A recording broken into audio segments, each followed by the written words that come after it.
Eu já quero ir logo para a ministração. Hoje eu tenho uma mensagem da parte de Deus para vocês que, gente, é muito engraçado, é muito lindo. Deus, ele faz as coisas acontecer da forma que ele quer. Desde a hora que eu entrei aqui, eu estou vendo isso. Eu cheguei ali, gente, as flores amarelas. Fiquei me achando, me sentindo. Falei, a gente não combinou. Aí depois veio o Davi também, né, com tanta bênção. A mensagem dele na oferta foi de bênção, falando da bênção de Deus sobre a vida de José. E olha quantas bênçãos nós recebemos hoje através da vida das nossas mãezinhas, dos nossos filhos, né? Então, eu creio que Deus está derramando bênção nesse lugar hoje. Você não vai sair daqui sem ela. Você crê nisso? Fala um amém bem forte aí onde você está. E, inclusive, o título da minha mensagem é O Propósito da Bênção. Não é engraçado como que Deus faz? E esses simples detalhes me faz ter certeza e convicção de que, por mais que a gente está em nossa vida em momentos que a gente não está conseguindo entender, ou talvez não está conseguindo, nossa, parece que Deus não está falando comigo, Deus está na direção, Deus está fazendo algo, Deus está trabalhando, Deus não deixa de trabalhar sobre as nossas vidas. E eu escolhi Ana, a mamãe Ana, aquela mãe que passou por tanta dificuldade, tanta humilhação, e o maior desejo dela era ser abençoada com filhos. Filhos. Se você tem filhos, você é muito abençoada. Glória a Deus por isso. E nós vamos estar falando de Ana e Penina, que está em 1 Samuel. 1 Samuel 1. Se você não tiver com a sua Bíblia, não tem problema, a mídia vai estar colocando aqui atrás, você só acompanha e ouça com atenção para você não perder. 1 Samuel diz que havia um homem chamado Eucana. E ele tinha duas mulheres, Ana e Penina. Penina tinha filhos, mas Ana não tinha filho. E a gente sabe que o mundo estabelece um padrão. Um padrão onde nós temos que ser perfeitas. E, assim, principalmente as mulheres. Porque também os homens entraram nessa dança, não é verdade? Os homens hoje também têm que ser perfeitos, eles têm que ser malhados, bonito. A gente tem que ter uma autoestima elevada, né? E aqui, nessa época, a mulher, para ela ser perfeita para a sociedade, ela tinha que ter filhos. Por isso que eles tinham tantos filhos. Era bênção para a família eles ter filhos. Quando a mulher ela não conseguia ter filho, isso era imperfeito para eles. Isso era um defeito. Era muito triste uma mulher não poder ter filho nessa época. E Ana estava passando por isso há muito tempo já. E principalmente com a expansão da mídia, né, gente? A mídia deixou mais, cada vez mais, né? Você olha um story, tá perfeito. Não é verdade? Ninguém vai postar coisa feia e coisa ruim. Você vai tirar uma foto feia, sem maquiagem, bagunçada, sem botar um filtrozinho lá na rede social? Você não vai, né?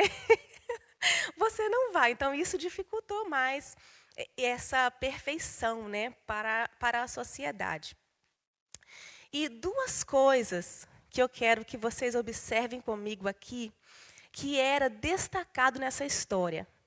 Era, primeiro, a esterilidade de Ana e sua rivalidade com Penina. Se você, homem, aqui nessa noite, você casado com uma mulher, você acha que o seu casamento está difícil? Imagina se você tivesse duas e rivais. Meu Deus, imagina a vida desse homem como era dia após dia. Eu imagino que ele era um homem muito sábio, com muita sabedoria divina de Deus para lidar com isso todos os dias, não é verdade? Porque deve que não era fácil. E o engraçado é que Ana, ela era a mais, a Bíblia diz que ela era a mais amada. Ela era aceita por seu marido, mas mesmo assim, ela permanecia crendo que o que faria dela uma mulher perfeita e feliz era ter filhos. Ela continuava constantemente, dia após dia, olhando para as suas imperfeições. Olha para você ver o que diz 1 Samuel 1, 4.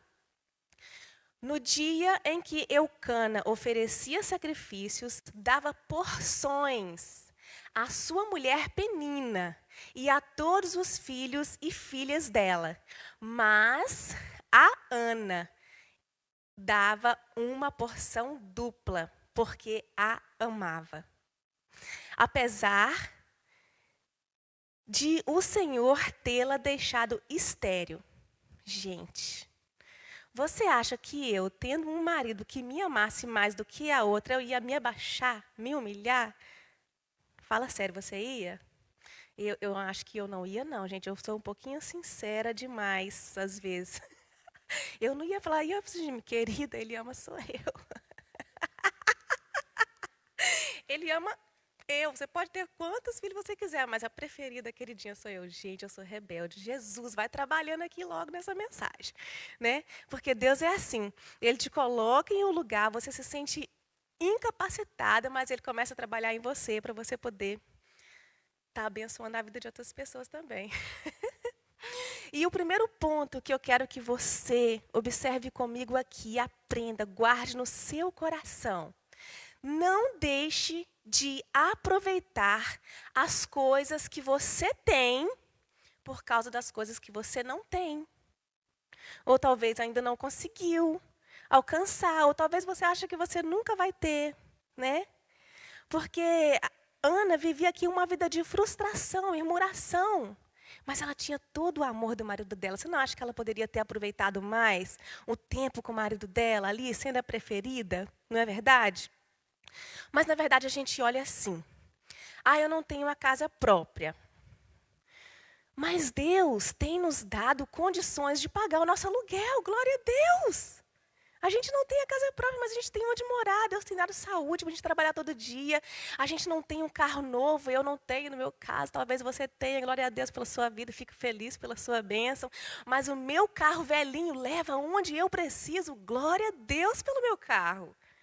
Então a gente não pode deixar de aproveitar o que você tem hoje e agora por causa das coisas que talvez você perdeu ou das coisas que talvez você ainda não conseguiu. Não!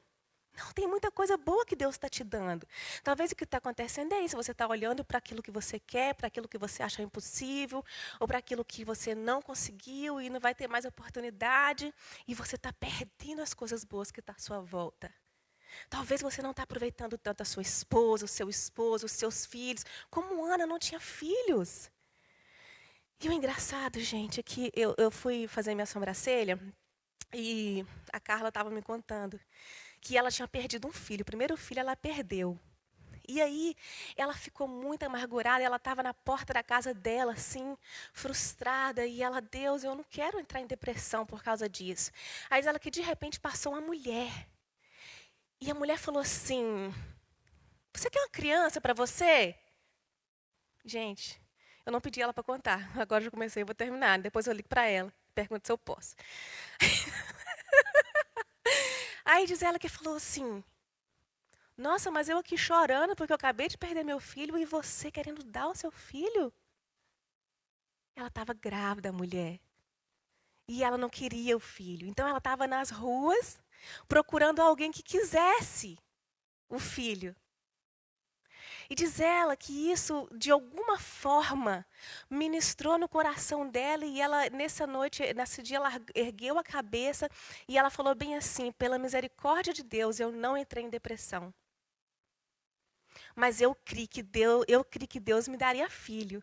E olha para você, ela não sabia que eu ia vir ministrar aqui hoje no dia dos cultos das mães. E ela fazendo minha sobrancelha e contando isso, né? E eu ligada, ouvindo o que Deus estava falando comigo nesse dia. Então, não perca. Aproveite, olha o que está. Quando você sair daqui, já comece a olhar o que é que eu estou deixando de aproveitar. Eu quero aproveitar mais. Viva o que você tem. Amém? Amém? Talvez você perdeu o seu melhor amigo. Eu não sei quem você perdeu, né? Mas de uma coisa eu sei. Deus, Jesus, Ele é o único e suficiente Salvador da nossa vida e esse é o seu melhor amigo e esse não falha. Esse não vai falhar quando você precisar conversar, quando você precisar desabafar. quando você precisar chorar, quando você precisar se alegrar, esse vai estar sempre do seu lado. Então comece a olhar para aquilo que você tem e aproveitar. Ah, mas Érica, você não sabe os traumas que eu tenho que lidar, os traumas que eu vivo, que eu já passei, que eu já enfrentei, eu não vejo mais saída. Alguém disse isso para mim um dia desse, eu não vejo mais saída, eu não vejo mais esperança. E eu não sei mesmo, você sabe por quê? Porque aquilo que a gente vive, que a gente sente, só a gente sabe. Para nós, naquele momento, a dor é uma dimensão enorme, eu não sei mesmo, mas eu sei de uma coisa.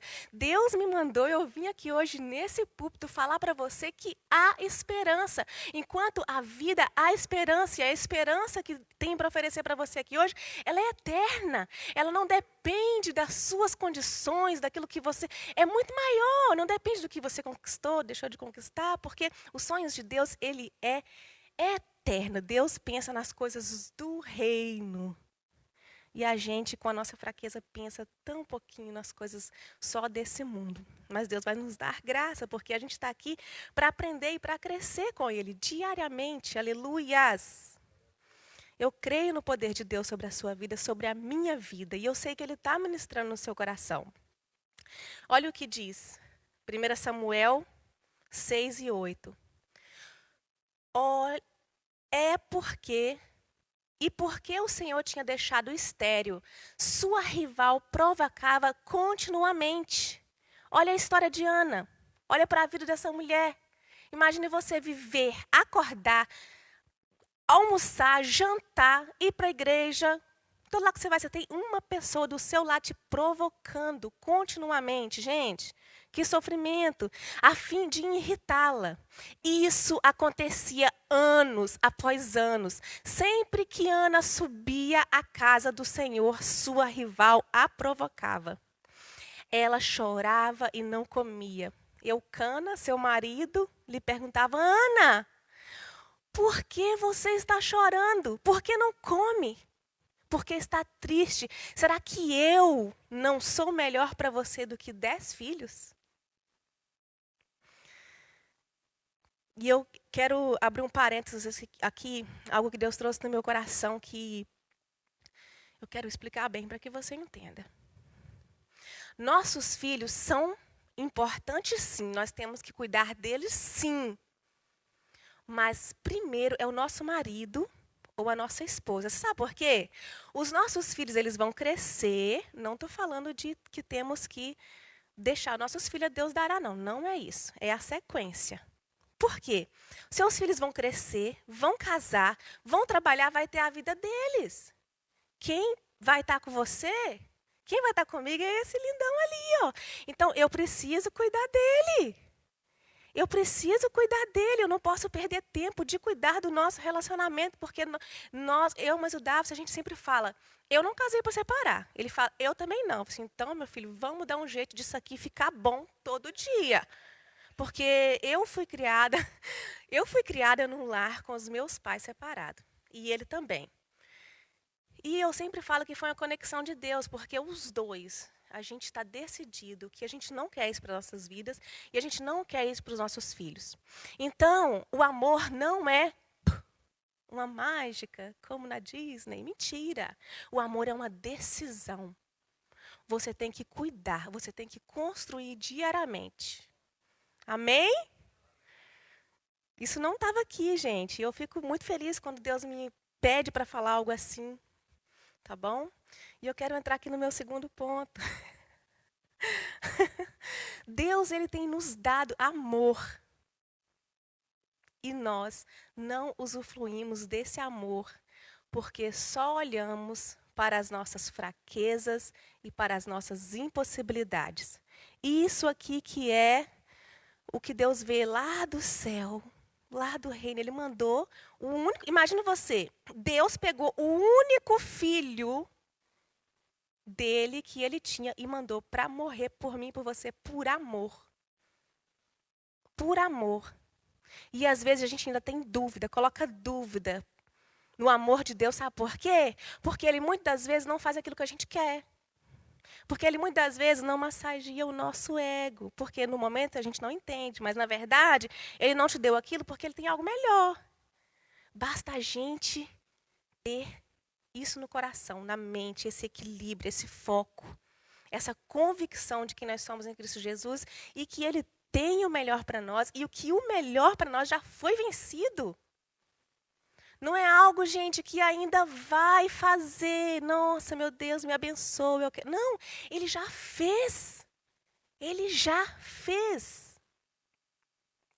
E a história conta que toda vez que eles iam para o templo adorar, por que tinha que ser na hora que estava? Porque aqui eles estavam indo para a igreja, Pri. Por que tinha que ser? Né? Era a hora que ela mais irritava, era a hora de ir para o templo adorar. A palavra diz que ela irritava excessivamente ao ponto dela ficar tão triste que ela não comia. E eu creio que há momentos na nossa vida que a gente tem algumas peninas.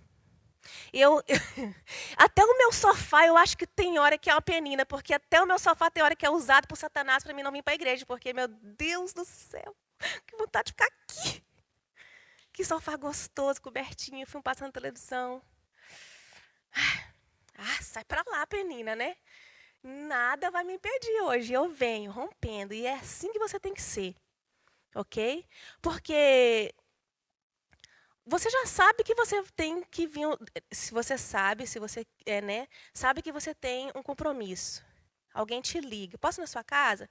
Sim, pode vir, mas 6 horas nós vamos para o culto.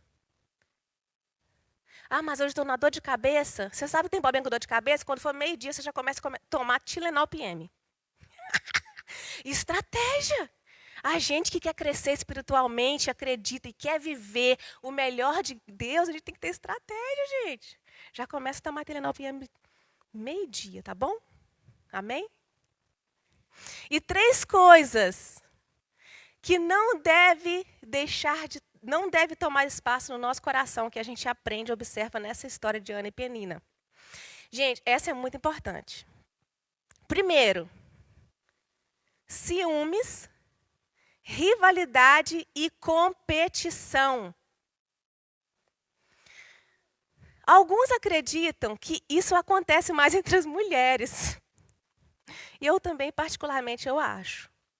Né? Eu acho, porque eu vejo que a maioria dos homens tem mais sonoridade.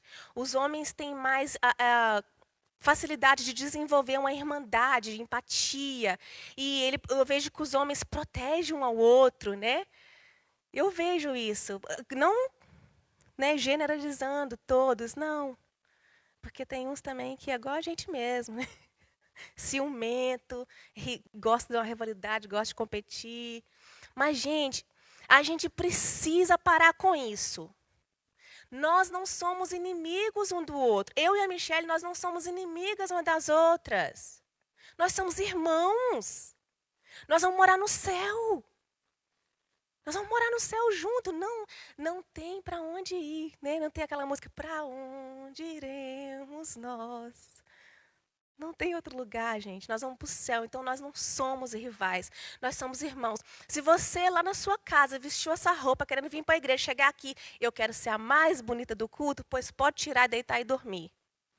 Agora, se você vestiu essa roupa porque não, eu vou ir porque eu quero representar o reino de Deus, eu quero incentivar a minha amiga, aí sim. Eu quero estar bonita para adorar a Deus, eu quero estar com uma maquiagem para poder chorar, derramar tudo lá no pé dele, borrar tudo nos pés do Senhor. Glória a Deus. Essa deve ser a sua motivação, sempre agradar o Senhor. E vista também, fica bonito também para o seu marido, tá? Ele também merece. Com certeza, tá bom? Continuando. 2 Samuel, agora, no versículo 9, diz assim: certa vez, quando terminou de comer e beber em Siló, estando o sacerdote Eli sentado numa cadeira junto à entrada do santuário do Senhor, Ana se levantou. Fala, se levantou. E com a alma amargurada, chorou muito e orou ao Senhor. e fez um voto, dizendo: Ó Senhor dos exércitos, se tu deres atenção à humilhação de tua serva, te lembrares de mim e não te esqueceres da tua serva, mas deres um filho, então eu dedicarei ao Senhor por todos os dias de sua vida, e seu cabelo e a sua barba nunca serão cortados. E eu não vou ler tudo, mas ela ainda promete ao Senhor que, quando ele desmamasse, ela iria levar ele ao templo, entregar para Eli, e ele seria dedicado ao serviço na casa do Senhor por toda a vida dele. Daí eu já não teria feito o voto. Não é assim, a gente quer a bênção, mas a gente quer ela para ela, gente. Não... Meu Deus, um filho, meu Deus do céu. É muito difícil, Ana é muito forte, como o Dalcio falou aqui. Nós mulheres, nós somos fortes, nós somos corajosas. Nós somos. Você precisa acreditar que você é forte, que você é corajosa, que Deus não te deu um espírito de covardia, que Deus te deu um espírito de ousadia, porque a mulher tem. O homem também tem. Mas eu fico observando que nós mulheres, nós mudamos o ambiente da casa. Eu observo que se eu estou triste, minha casa fica triste. Se eu estou nervosa, todo mundo fica estressado. Mas se eu acordo amorosa, o dia funciona. Igual ontem, a gente estava lá cabisbaixo, lá em casa, desanimado. Falei, levantei da cama, falei assim, não, vamos levantar dessa cama, vamos montar a barraca lá fora, vamos fazer assar uma carne. Vamos animar, a gente precisa aproveitar nosso sábado. Nossa, deu um pepino, a churrasqueira quebrou, gente. Mas foi a benção, nós comemos carne para lá. Foi bom, foi meio turbulento, mas pelo menos eu animei o sábado. O sábado foi proveitoso. Gente, a churrasqueira estragou. Nossa, Deus, foi uma benção. Corre o Dalcio pegar a chapinha. Sabe aquela chapinha que você consegue assar só um bife? Foi uma benção, foi um momento de comunhão. Foi um momento de comunhão olhando. E a Stephanie mora do lado. Eu ligo, meu Stephanie, vem pra cá. Michelle, onde você tá? Né? Começa a chamar o povo, porque crente é assim, ele não consegue ficar sozinho. Gente, não sei o seu, eu não consigo ficar sozinho. Começa a chamar o povo. Ai, Jesus, Deus é bom demais. Mas voltando aqui. O segredo da vitória de Ana. Olha aqui, eu já podia parar a mensagem aqui. Quando eu disse para você, se levantou.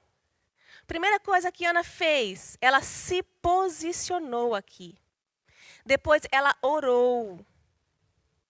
Ela fez um voto e ela confiou. Ela confiou. Porque a palavra diz que quando Ana terminou de orar, ela teve uma conversa com Eli, porque, olha, Eli achou que ela estava bêbada, de tanto que ela chorava e ela só murmurava. E ele falou para ela, para de beber, mulher. E ele falou, não, o senhor não está entendendo, eu não estou bêbada. Eu estou com a minha alma tão aflita, porque eu quero um filho. Tudo que eu quero é que Deus me dê um filho. E ele era profeta, e ele só falou para ela assim, que Deus conceda o que você quer. E ali ela confiou. A história fala que ela confiou, ela se levantou, ela parou de chorar, ela comeu e a feição dela mudou. Ela confiou ali, quando o profeta falou assim, que Deus conceda a sua bênção. Ela sabia que ele era profeta. Ela sabia que ele era um homem, que as palavras dele não eram lançadas à toa. E o engraçado, Annelise, é que a história é a única vez que ela fala que Ana levantou e orou. É essa parte aqui. A história não fala que a Ana, todas as vezes que ia ao templo, ela se levantava e orava. A história fala que ela ficava tão amargurada que ela não conseguia comer, ela ficava numa tristeza enorme. Então, as impossibilidades, aquilo que ela queria, que ela almejava, impedia ela de ver as coisas à sua volta. E eu quero que você saia daqui entendendo que você não tem que ser perfeito e nem precisa provar nada para ninguém. Você não tem que ser perfeito. Jesus, ele é o Cordeiro perfeito e isso nos basta. Isso nos basta. E a humilhação, ela não define o final da sua história. Porque você talvez está passando por uma humilhação, uma dificuldade. Você não tem que perder sua esperança, isso não define. Jesus, ele passou por muita humilhação, mas ele teve vitória, ele ressuscitou o terceiro dia, ele vive, está sentado à direita de Deus Pai Todo-Poderoso. Ele foi cuspido, chocoteado e mesmo assim, ele permaneceu, ele continuou caminhando. E acredite e se posicione diante das promessas de Deus, que são liberadas sobre a sua vida. Ah, Érica, mas nunca um profeta falou comigo. Eu te dou uma Bíblia se você não tiver. Porque a Bíblia, ela é a boca de Deus. Aí depois eu te passo também uma lista para você passar a semana toda só lendo as promessas de Deus para a sua vida. Pronto. É disso que você precisa. Amém? Eli falou, vá em paz, e que o Deus de Israel conceda a você o que lhe pediu. Ela disse, espero que sejas benevolente para com a tua serva. Então, ela seguiu seu caminho, comeu, e seu rosto já não estava mais abatido. O último ponto que eu quero ver com você aqui, para você levar para casa e para a gente terminar, para a gente orar, é, não retenha para si.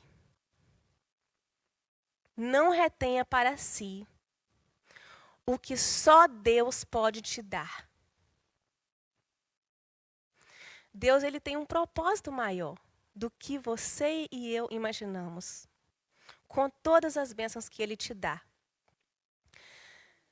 Só que Samuel, o filho de Ana, que foi levado lá para o templo, Ana depois disso teve mais filhos, mas a Bíblia só menciona que Samuel foi profeta.